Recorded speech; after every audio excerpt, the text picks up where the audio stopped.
right, welcome back, ladies and gentlemen, to the Chupacabra Tutorials channel. I'm your host, Larry, and today I'm going to be showing you how to create an automatic farm system here to automatically farm for sugarcane, and then the whole point is it just puts it in this chest over here for you via some hoppers here in the bottom.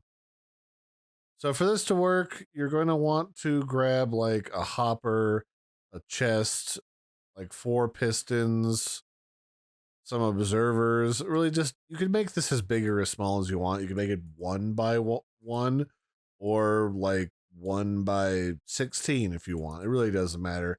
You just need to have some redstone, some pistons, and some observers, and some mud. Mud, if you're not familiar, you can just take some dirt and some water, and you can make mud.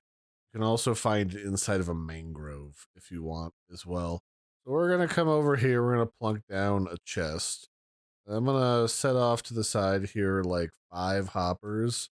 You can use less, but it's just easier to work around.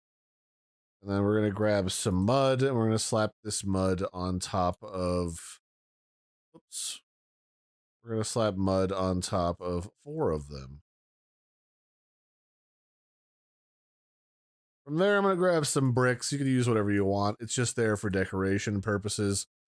But just to talk about how this works, technically speaking, mud is not a complete block. So if I like stick it up next to like another block, you'll notice that it's like 1 pixel shorter than a normal block. That's because it is. That way you can stick some sugarcane in it and then it'll still count.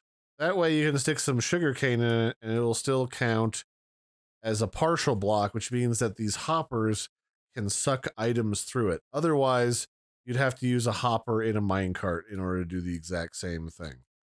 So after that, we're going to encase the backside here in some stone bricks because we need to fill the back with some water in order for the sugarcane to grow properly.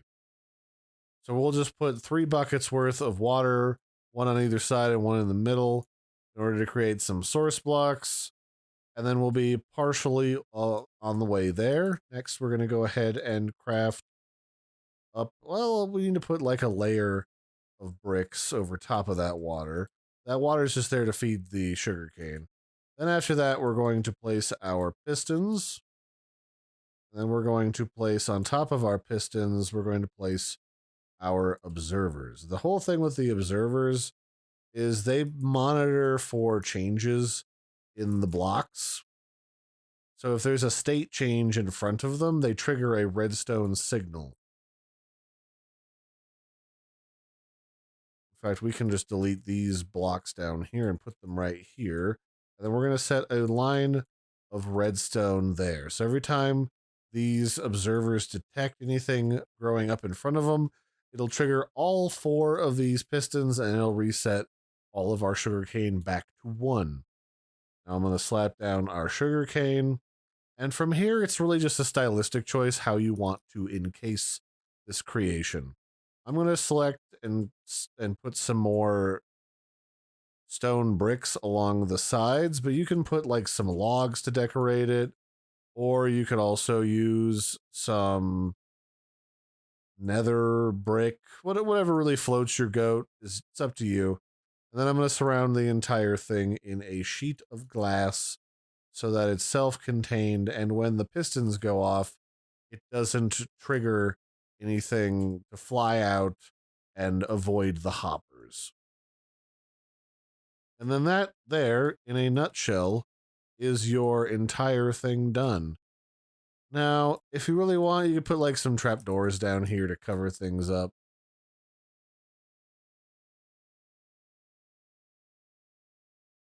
That way you don't have to look at all of these hoppers if you don't want to, because some people don't like the mechanisms of their contraptions just hanging on out there for any old person to see. And I get that. There we go. Now it just looks like it's covered up by some nice decorative wooden boards, and then bingo bango. Our automatic sugarcane farm is ready to go. and it'll just start to grow until one of the four reaches up in front of the observers, and then it'll pop, and then suddenly it will destroy all of them, and they'll get sucked into the hoppers and end up in here. Just remember, you have to use the mud because it's not a full block. Otherwise, the hoppers would have to be on a minecart in order to suck up the items. A lot of the other designs for these similar objects require those minecarts constantly rolling underneath in order to function, and I think then sound is really annoying when you have a bunch of those types of machines running in your base. That'd be it for this one, ladies and gentlemen. This has been a brief look at how to make an automatic sugarcane farm for Minecraft 1.21.11 or newer. And I'll catch you next time. Bye, everybody. Have a good one.